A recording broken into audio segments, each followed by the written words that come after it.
Good morning, everyone. If you'll make your way to your seats, we're getting ready to get started. Welcome to our annual Economics Summit. When we started NASHONOMICS in 2019, the concept was created from member feedback and has since become a trademark event, providing the latest economic updates and insights into growth and expansion. Today, we're going to get a comprehensive look into the market trends in Middle Tennessee, economic development, and the state of the housing market here and across the country from some of the industry's best. But before we get started, I would like to thank our event sponsor, Capstar Farmington Mortgage, and our registration sponsor, 615 Media, for helping make this event possible.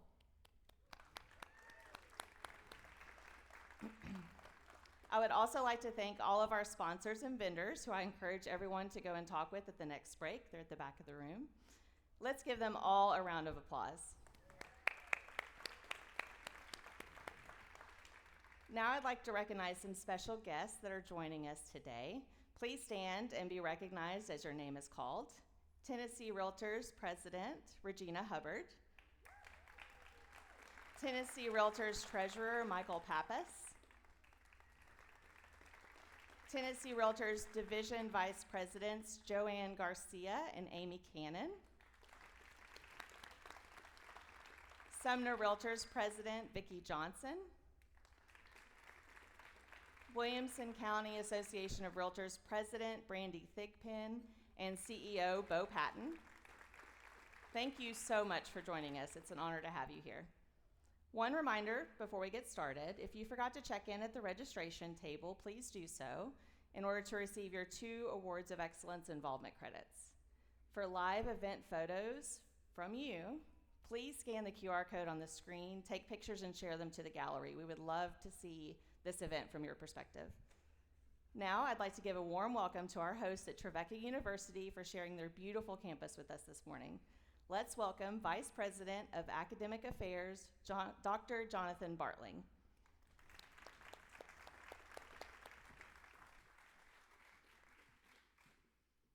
Thank you, and good morning. On behalf of President Dr. Dan Boone and the Trevecca administration, I want to welcome you. We're really glad to host you here on campus. Again, my name is Jonathan Bartling, Vice President for Academic Affairs and Accreditation here at the university. We're grateful for the opportunity to partner with you on what has become an excellent annual tradition. Well, it's possible you heard about Trevecca for the first time when you signed up to come today. We've actually been here since 1901. And I want to just give you a little snapshot of who we are. We just recently watched 1,000 students walk across the stage for our 123rd annual commencement convocation. We enrolled close to 1,500 traditional undergraduate students who live on campus or commute in to the campus, and more than 1,600 graduate and adult students taking classes on campus or online. All told, that means we have 15 associate degrees, 74 bachelor's, 26 masters, 3 doctoral programs, and 3 certificate programs. We were actually the first in Tennessee to offer the physician assistant program, and to this day, we're running that program. In the last 3 years, all of our students have passed their licensure exams on their first try, which has been an outstanding program for us. Trevecca School of Education was ranked in the top 10 programs in Tennessee in 2024. Our softball and baseball teams are actually right now competing in the NCAA Division II Championship Series in Indianapolis. Yeah. And our athletes actually recently earned a top 10 spot in all NCAA Division II for their academic prowess, and we're really proud of that as well.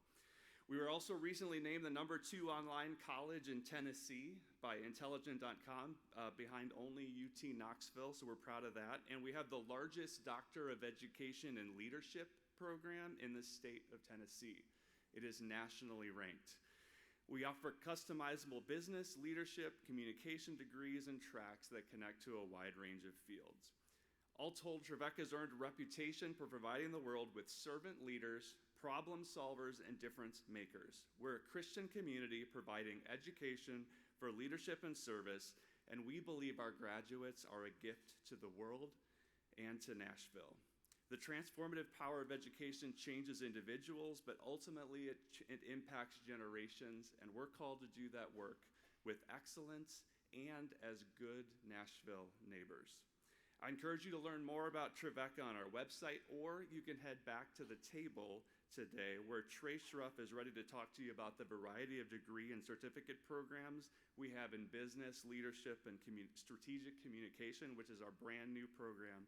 In fact, for all attendees today, we're offering a 10% scholarship for any programs that you sign up for. So I hope that you'll talk to Trey when you have a chance at the break. Please know we're glad to have you here. We're really glad to partner with this organization and the opportunity that we have to be with you. We want to host you well, so please let us know if there's anything that we can do, and welcome. Thank you. Thank you.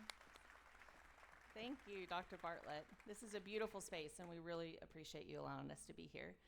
Now I'd like to bring to the stage United States Marine Corps veteran and Greater Nashville Realtors board member, Vaughn Rich Creek, for the Pledge of Allegiance.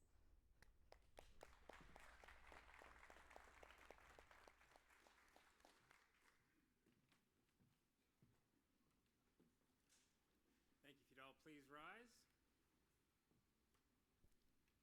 I pledge allegiance to the flag of the United States of America and to the republic for which it stands, one nation, under God, indivisible, with liberty and justice for all. Thank you. Thank you, Vaughn. Please help me welcome to the stage your Greater Nashville Realtors president and host of today's industry panel, Kevin Wilson.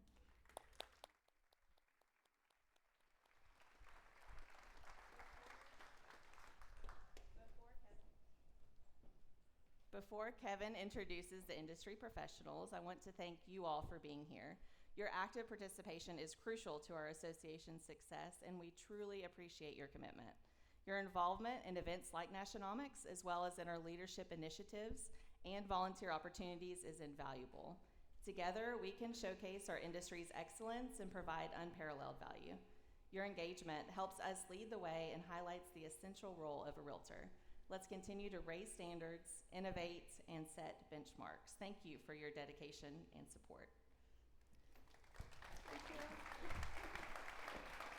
Well, good morning. Whoa. Well, good morning, and thank you, Tara. I appreciate that introduction. And thank you all. Thanks for each of you for being here today. I'm really excited about this panel and to hear from these industry professionals. And thank you to everyone who pre-submitted questions. We'll do our best to get to all the questions that we can over the course of the next 45 minutes. So with that said, today's industry panel is sponsored by Magnolia Inspection. Magnolia Inspection, we appreciate your sponsorship. Thank you. Today we're going to be discussing changes in business practices and what the proposed settlement means for you, our members, realtors. With us this morning, we have Addison Russell, Tennessee Realtors Legal Counsel.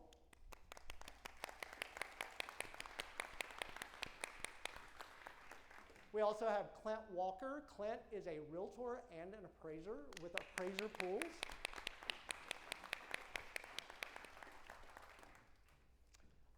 We also have with us today Stuart White, Realtrack CEO.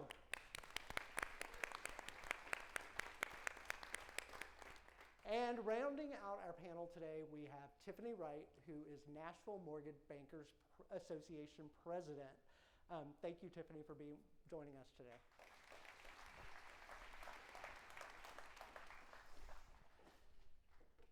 All right. Well, let's go ahead and get started. Thank you all for being a part of our panel, taking the time to really pour into our members today. Before we get started, we just want to make sure that we have level set and everybody understands the 5 points that were a part of this proposed settlement that came out on March 15th. And last night when I was preparing for this, I was like, wow, that's only been 2 months and 1 day. It feels like it's been a little longer than that. But 2 months ago, we had a proposed settlement, and there were 5 really major points to the settlement that NAR was able to negotiate in that settlement. First of all, it's important to note that regardless of the verdict at trial, this settlement allows NAR to stipulate that we do not admit to any wrongdoing as NAR members. We still believe that cooperative compensation, this idea of the seller and or the listing agent providing compensation to the buyer's agent, is still really good for consumers. It is really good for both buyers and sellers, and it actually came out of advocacy efforts in 91, 92, somewhere in the early 90s, where people wanted to have professional representation for buyers and have a way to pay for it. So NAR has negotiated that there is no admittance of wrongdoing. Secondly, NAR has said or agreed to pay $418 million over the course of 4 years. Good news for you. One, there are no assessments in 2024 to the membership, and the board of directors last week in Washington, D.C. voted that there would be no increase to membership dues in 2025. Can I get an amen? Third, and these are the two that we kind of talk about, one of the two we talk about, that beginning on the date, which has now been moved to August 17th, that buyers will need to sign a buyer agreement with their representative, their realtor, before seeing the first home.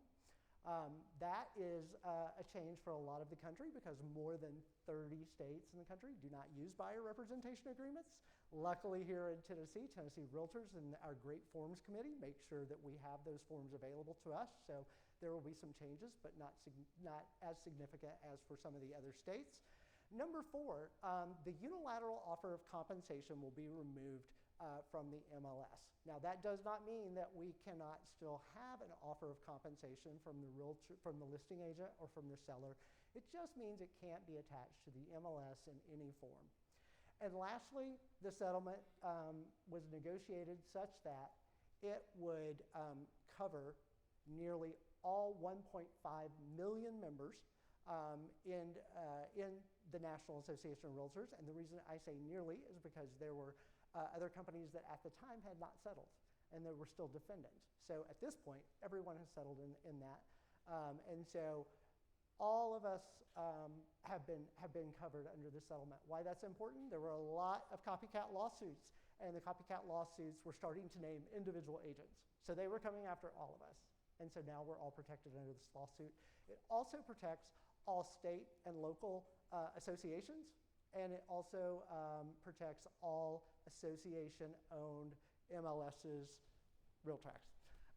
And so it also covered all brokerages under a $2 billion residential sales threshold in 2022, and even though it didn't cover all the brokerages above $2 billion, it did create a mechanism so that they could also settle under the terms of this agreement. So that is the short Cliff Notes version of what this one said, and I know you didn't come here to listen to me, so we're going to kick this off, and I'm going to start with Addison. Addison, I know that you have a Forms Committee meeting today at 10:45, so we have to get her at 10 o'clock, sorry. At 10 o'clock, so we have to get her out of here. Is your mic working there? Let's try it. No, there okay. you go. Awesome. So what forms that we currently use do you think will change in some way? And are there any new additional forms that might come out as a result of addressing issues within the settlement? I think before I answer that question, I'm going to preface a little bit about where we felt we were as a Forms Committee.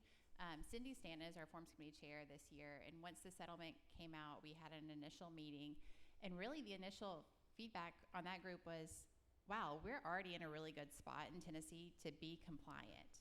As Kevin said, we have a buyer representation agreement that is widely used. And then also some other things that the settlement required was that our agreements say that compensation is not set by law. Ours already say that. Ours already let the seller know if the listing agent will be offering cooperating compensation and what that amount will be.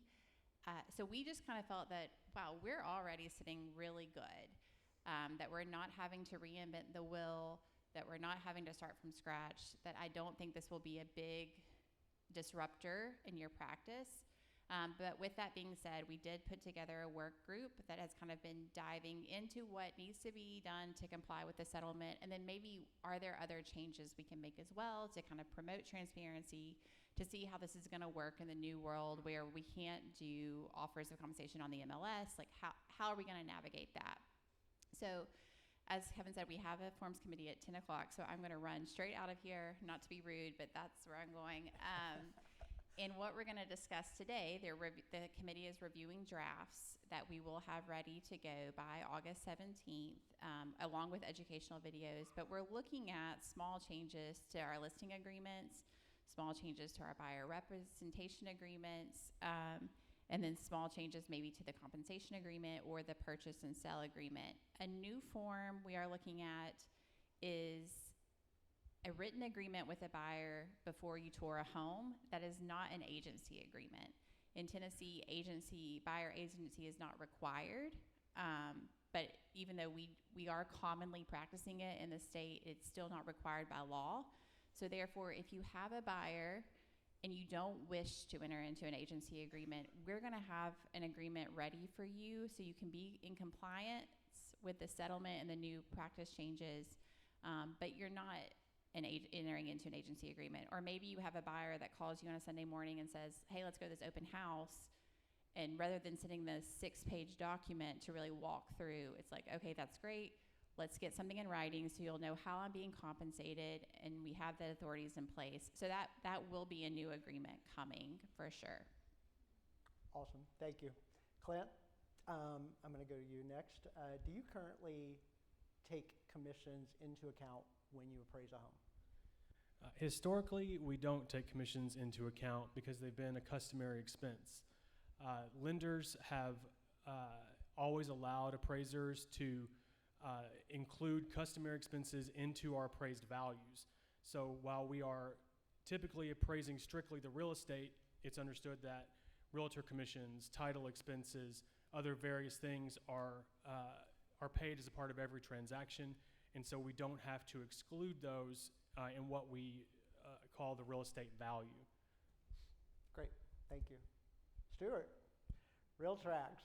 Good morning. DC was a lot of information last week, so we hear a lot of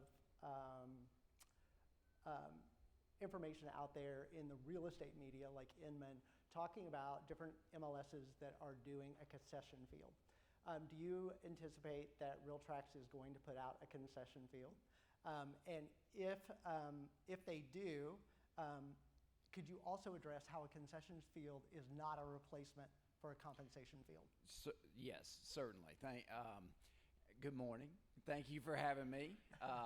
This is not the most enjoyable discussion to start off a program, but it is very relevant and important to everyone. And I think Clint had said earlier, it's amazing the dependencies of the different organizations from mortgage appraisal to forms and everything that we're all working together to try to get this change in business structure in place or business processes in place. And so it is the reality. The great thing about all of this is that people need and want realtor services, and they're willing to pay for it. So we just got to figure out how to move to a different process of getting or understanding how people are getting paid. So first of all, compensation is going away from MLS completely. No remarks, no codes and directions, no photos of rider signs that say 2.5 or 3. Everything's going away. So as far as compensation, so you got to stop thinking about what's in MLS. How can I read into that what I am going to get paid from the seller? So that's the thought process that we're trying to work through. So part of that is that folks have been using concessions for a long, long time. And part of the settlement agreement allows for concessions to be put into MLS. But it is not a replacement for compensation. It is a non-binding, non-guaranteed offer from the seller to say, I am willing to provide the buyer concessions for their closing. And so with that shift in thought, we are implementing, we just had a meeting yesterday morning to finalize the format and the structure of that. So we will have, first of all, a yes/no. The seller is willing to offer concessions, and then a field that has a dollar amount that says what that you can specifically say. But because of the shift in thought process from it being a marketing field to from a unilateral offer of compensation to a marketing field that is non-binding and non-guaranteed, that we wanted folks to have the ability to move through this at their own pace. And so the yes, if you select yes in the when you enter a listing that the seller is willing to offer concessions to a buyer, you don't have to specifically state that amount.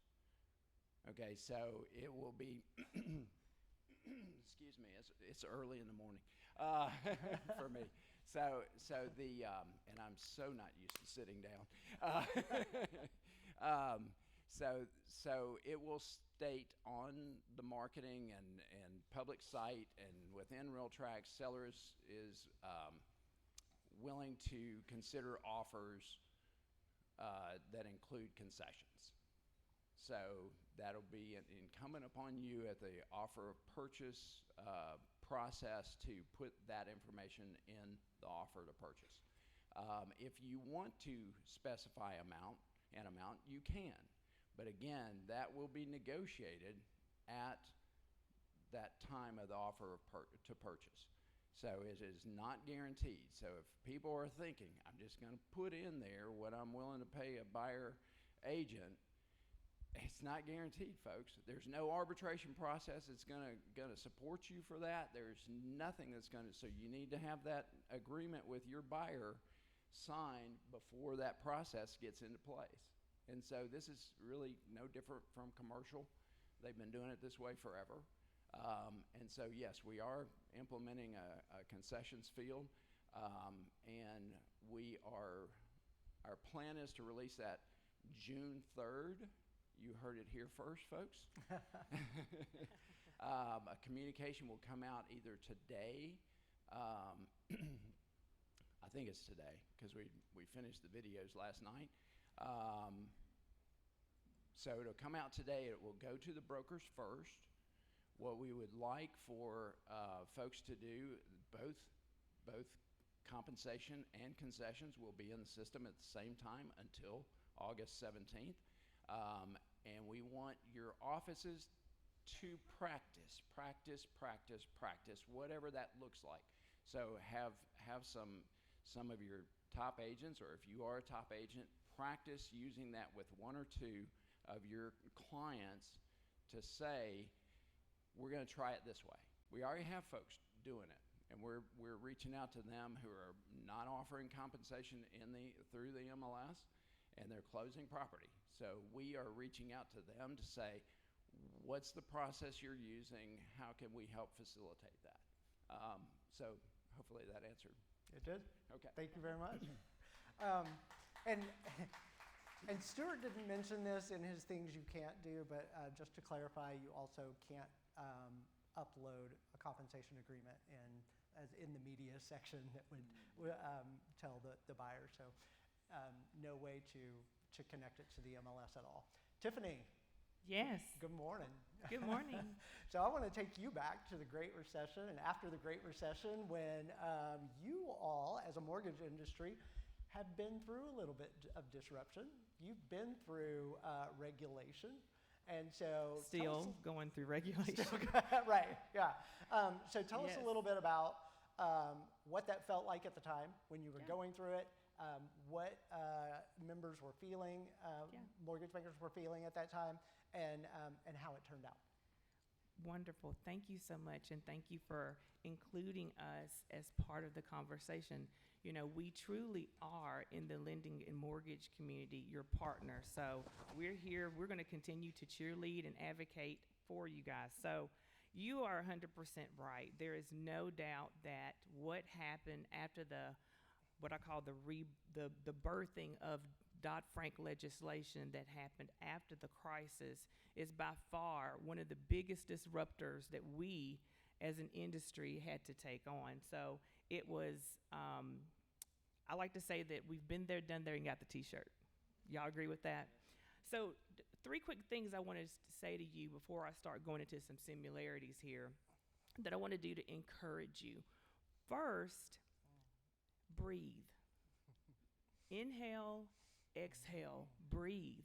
You're going to be okay, okay? Your industry is going to survive this. So the other thing that I want to encourage you and say is it's going to be different.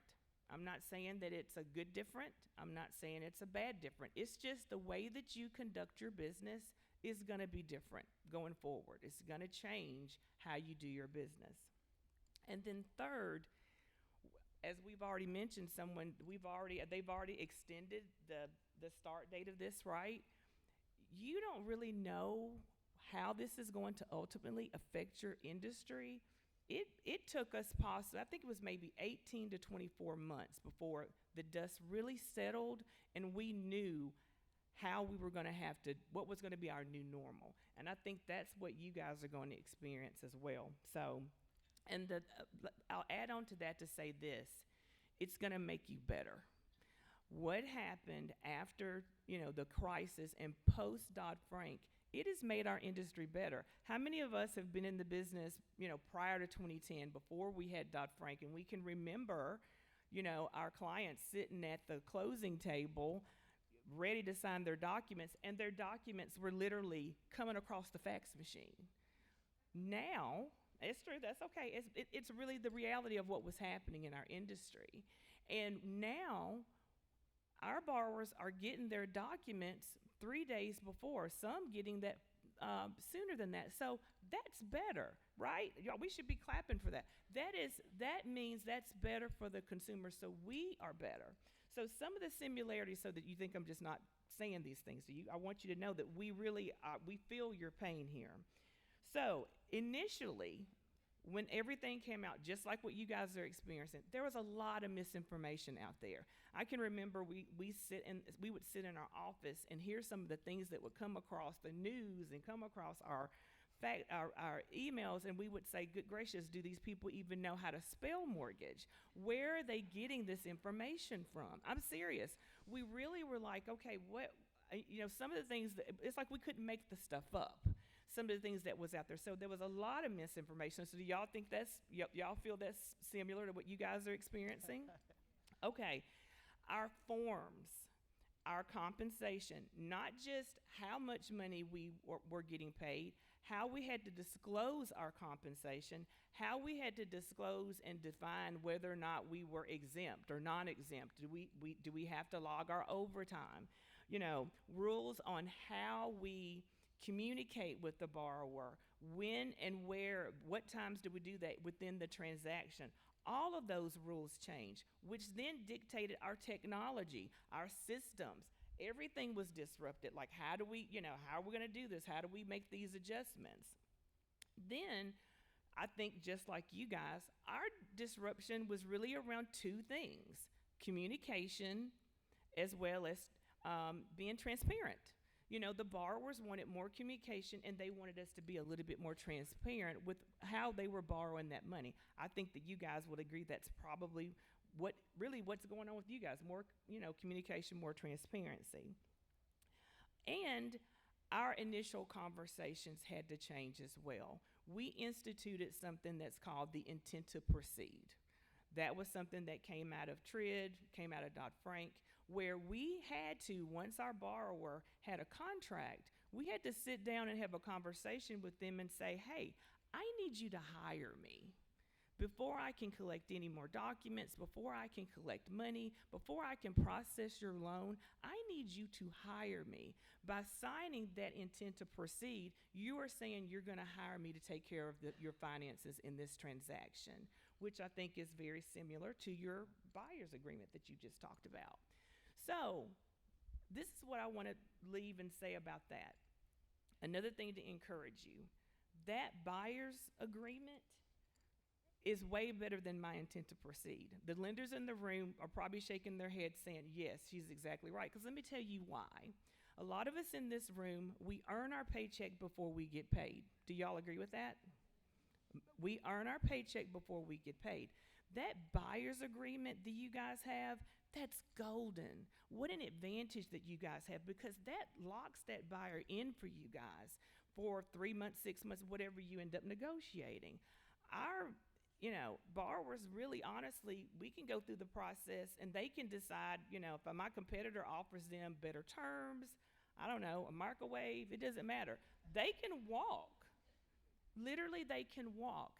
You guys are in really, really good shape. Use that buyer's agreement to your advantage and really protect your paycheck. Thank you, Tiffany. For those of you, yes, thank you.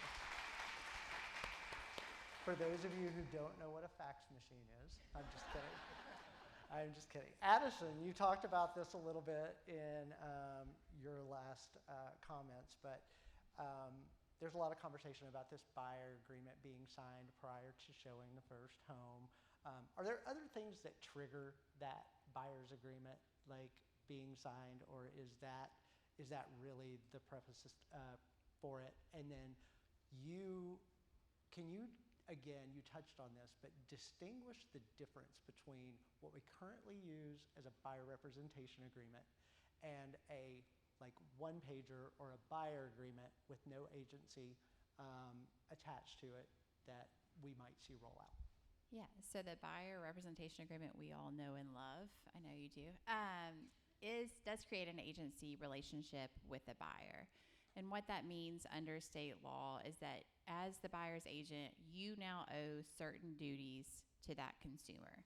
They're no longer a customer, they are your client. And it's a different level of business relationship you have. Big proponent of the buyer representation agreement. If you are not using them right now, you should be, because that's what protects you. As Tiffany's saying, that's how you get paid. That's how you ensure that you get paid. And that's how you ensure that you protect yourself and the work that you're doing. But buyer agency is not required in this state. You can be a facilitator in a transaction, and that means that you just have no agency relationship with either party. And so it's kind of like a transaction broker. In order to accommodate that, so we are creating this, I don't think it's going to be one page, because, I'm trying to protect you. I tried to whittle it down as much as possible, but there are ways that I want to protect you and the consumer and to promote transparency. But it will be shorter, and it will allow you to work with a buyer. What triggers it is just touring a home, because under state law, we have no other triggers for that. So we're going fully off the policy changes and practice changes contemplated in the settlement. And so that is touring a home, and that can be a virtual tour as well. So that'll be there, and it's if you want to just not engage in an agency relationship, but I would encourage everyone to engage in an agency relationship, or as Cindy Stanton likes to say, it's if you're dating and you don't know that you want to be married yet. For that consumer that calls you, but you may not have a relationship with them, and maybe y'all just you go to tour a home and you're not feeling it, but you have this document in place that protects you, puts you in compliance, but it's not creating this long-term relationship if you don't want it to. So that's kind of the goal of the document, is just to have it in place so you're compliant. So it can be a dating before you get married scenario, or if you have a buyer that doesn't want to enter into an agency agreement, you can utilize this document. Thank you. Clint, how will this settlement affect the appraisal industry? And then I know that currently in MLS, you all take into account, or tell me if you take into account, like seller concessions that we close out our listings. How important is it, even more so now, that we get that information correct? And how does that affect how you do your job as an appraiser? It's going to complicate things for us initially while we sort of look to see if the new commission structure starts to affect sales prices. It's the sort of thing that could vary from market to market. A market where buyers have theoretically more cash available to pay for all the expenses involved in a transaction. These expenses might remain customary and just be rolled into sales prices. In other markets where buyers have less cash available, if buyer's agent commissions or things like that start to be added on to the sales price in a way that's not customary in the market, then appraisers would have to respond to that and potentially deduct that from a comparable sale, just like we do concessions that are unusual. So it's going to complicate things for us while we sort of wait to see how it plays out in each individual market. And these things can change. What buyers do is somewhat fluid. So in every report, it's an analysis that we do. It's time that we have to invest. In listening to my fellow panelists talk, I realize I should be sitting in the last seat down there so that, as they talk about what they're going to do, I can respond with how I think appraisers are going to do it.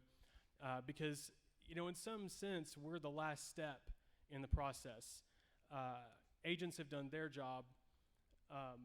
The MLS has done its job.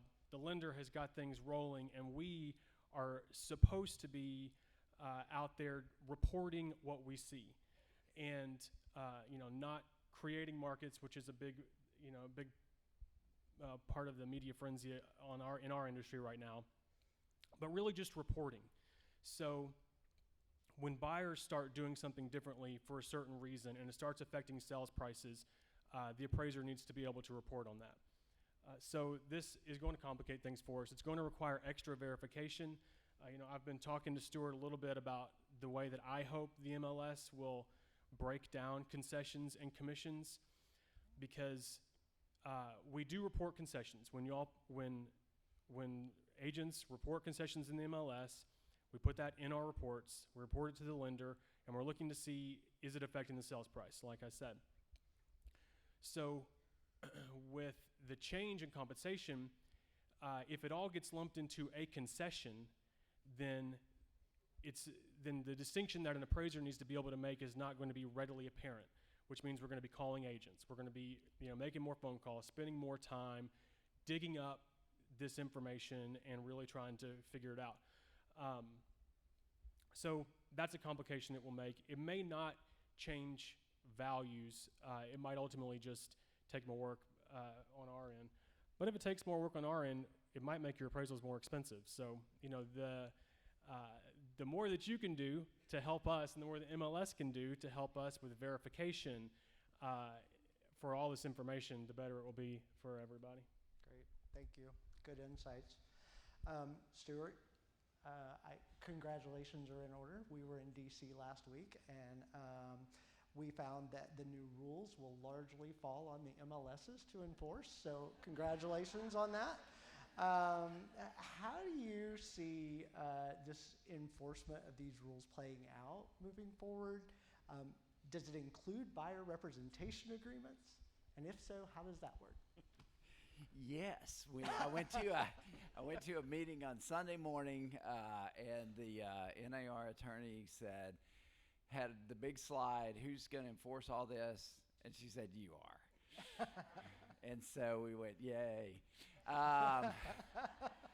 And so really, as everybody knows, at RealTracs, we also write our own product, which is very different from everybody except 6 other MLSs in the country. So we see ourselves as a product company, not as a rules enforcement organization. In fact, we contribute all of our fines to charity, and we try to educate and whatnot. This one's a little different because this is a legal settlement, and so we also had this discussion yesterday about what that process looks like for enforcement of this. So, yes, we are not going to be our normal, kind, understanding, will waive this kind of thing for you, because that it puts us and you in jeopardy legally. And folks are going to be watching very closely. So, if you get the wrong number of bedrooms in there, I mean, we're going to correct you and say, just fix it, But this is pretty serious. So we have, I'm going to share a framework with what we had come up with. This is not the final verbiage or whatever. So first offense, we're going to take the offending material out, whether it's a document, a document that's uploaded, a photo, if you cut 3% in the lawn on the front. Yeah, can't do that. So you can do that, you just can't put it in MLS. So, okay, we're gonna, remarks, directions, everything is free form text fields we've got to monitor for this, and we will, first offense, remove the material that's offending the settlement terms, send you and your broker a notice and say, don't do this again.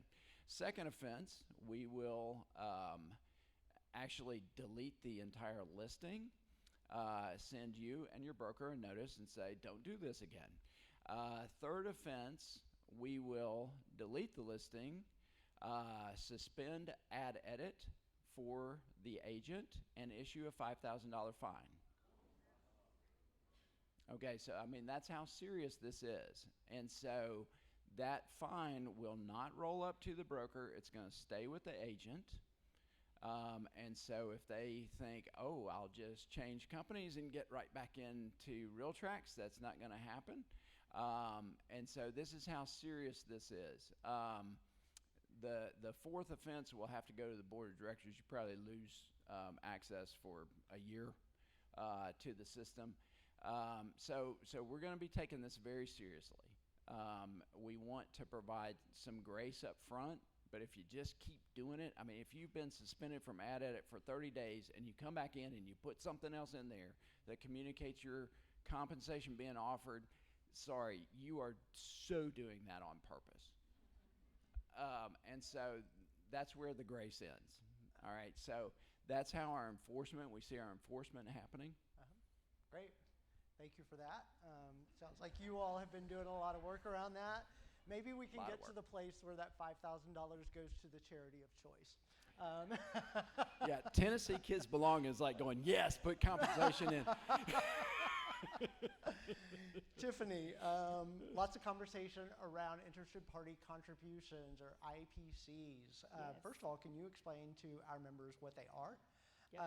And what the recent clarification was from Fannie Mae and Freddie Mac? Sure, absolutely. IPCs are costs associated, basically they're seller credits, okay, or seller paid closing costs. And I'm actually going to read to you Fannie Mae's really defined definition of what that is. So IPCs are costs that are normally the responsibility of the property purchaser that are paid directly or indirectly by someone else who has a financial interest in or can influence the terms of the sale or transfer of the subject property. So most guidelines are going to follow that. Even, your lenders that have in-house portfolio, that's kind of the guideline that they're going to use. Why it's important to you, and I'm going to add a little bit to what you asked me there, and the question is, you really need to be working very closely with your mortgage partners and determining what type of financing does your borrower have, because depending on the type of loan that borrower is doing is going to dictate what those limits are. For example, most government lending is going to be 6% for the IPCs. If you're doing a conventional retail, Fannie Freddie product, it all is going to be determined by how much money that borrower puts down. For example, if they put 10% or less down, it's going to be limited to 3% in those IPCs. If they do 10% to 25% down, it's going to be 6%. If they put more than 25% down, it could be upwards of 9%. So it's very important. Of course, that's on a primary or secondary home. If you are in the room and you work a lot with investors and they're going to have to get retail lending, you need to know that there's a lot of different rules in terms of lending on investment properties. The max IPCs is 2%. But the good thing for you guys is we just got some clarification that seller paid cost or the realtor commissions won't be inclusive of that. So that will be considered outside of those different limitations that I just told you guys. So that's a win in terms of, from the mortgage community, for you guys to be able to have a lot of room there to continue to help, particularly those first-time home buyers who really need a lot of help with closing costs, as well as also having room for your commissions to continue to get paid. Great, thank you. We are down to just the last few minutes, so we're going to go into the speed round. Addison, in like 30 seconds to a minute. Historically, commissions have not been negotiated as a part of the purchase and sale agreement. Do you see that changing? Potentially, yes. And I'll try in 30 seconds to a minute. I've always preached that you should not put compensations in the purchase and sale agreement, and I stand by that because you are not a party to the purchase and sale agreement. However, if it's no longer advertised in the MLS, how can we make that work to the benefit of the consumer where it's not taking days to figure that out on the front end before you submit an offer? So looking at putting in the purchase and sale agreement, I don't know if that will happen, but it's an option. But then a belt and suspenders approach of a compensation agreement, always use your compensation agreements. You want something where whoever's paying you is in an agreement with you, in a contractual agreement with you. So potentially. Thank you. Clint, in less than a minute, do you see home prices declining? No. Yeah. And I think that's because sellers had the impression that 100% of the sales price was their money, and the idea that realtor expenses were customary and that there are things that they're going to have to pay. I think good agents talk about the net to seller when we're doing listing presentations, but when they're looking at their value on the internet, they just see a number and they think that's all theirs. But historically, that is, we all know that the customary expenses go into that, and the realtor and the appraisers have been allowed to appraise that value into that. I got a little bit sidetracked, but I don't think it's an accurate view, an accurate understanding of what the value is. I don't think it's going to affect sales prices. It won't affect appraised values unless the commissions just stop being customary at all. Great, thank you. Stuart, August 17th. What does that mean for RealTrax? Can you reiterate, is that is the date that what goes away and enforcement begins on what? What does that date mean to you? Short answer is August 17th. Oh, what did I say? Did I say something other than August 17th? No. Oh, yeah. No, yes. Yeah. I mean, the terms of the settlement agreement will be implemented August 17th. That happens to be on Saturday. So we're trying to figure out when that system change is gonna go into place, because we want employees there to answer the phone. So and we've got engineering stuff. So, but 17th will be the date. Awesome. August 17th. Commission field will no longer be in RealTrax. Thank you. Tiffany, the National Mortgage Association and National Association of Realtors recently sent a letter to the VA asking that they change their policy. What do you think that they will decide, and do you have any guesstimates on a timeline?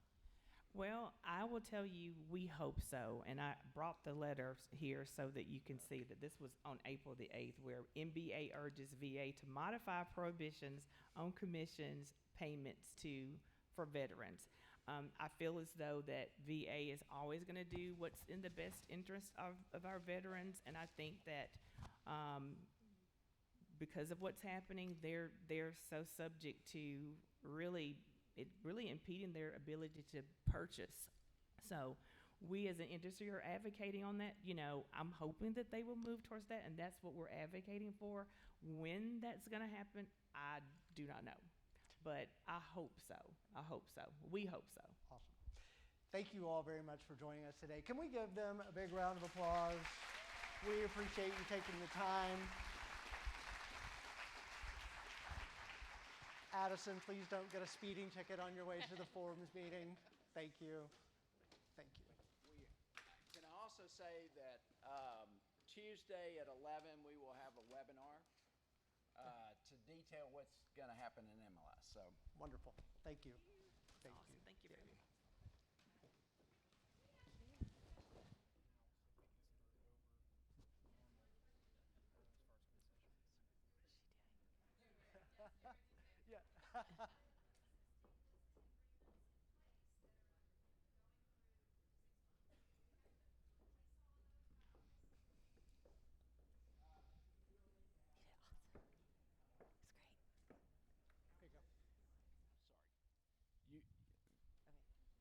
Hello. Hey, there we go.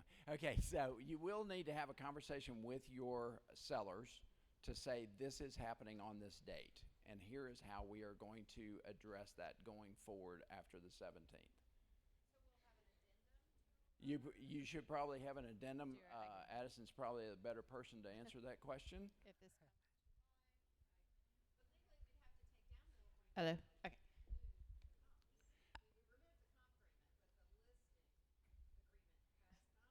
I can answer that. That question was, if you didn't hear it, about existing representation agreements that you have now, and when August 17th happens, what happens to those? And so this is actually addressed on NAR FAQs on facts.realtor if you want to go read about it. But you will not have to have, if a contract is a purchase and sale agreement's in place, you're fine. If you don't have a purchase and sale agreement in place, then you don't have to do a new agreement, but you may have to amend your existing agreements to be in compliance, and that's also something the Forms Committee will have prepared for you for anything that needs to be addressed in those existing agreements. So, thanks. Thank you for the question. Thank you, Addison. Can we give them a huge round of applause, please?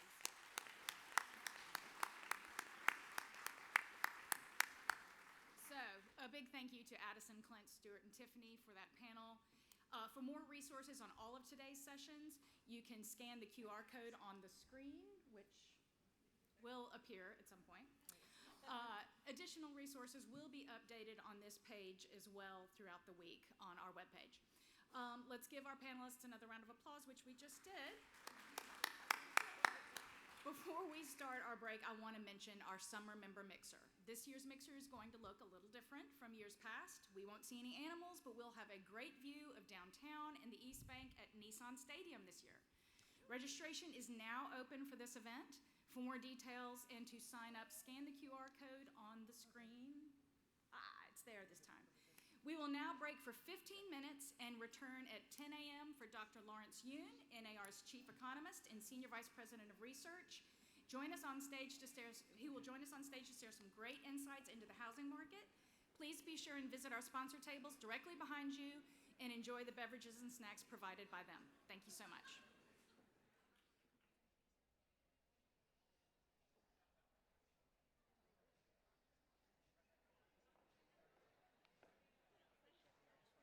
Hey, how are you? Good to see you. Good. I'm Jackson. Jackson? Yes, Kevin Wilson. we met over that. Yeah.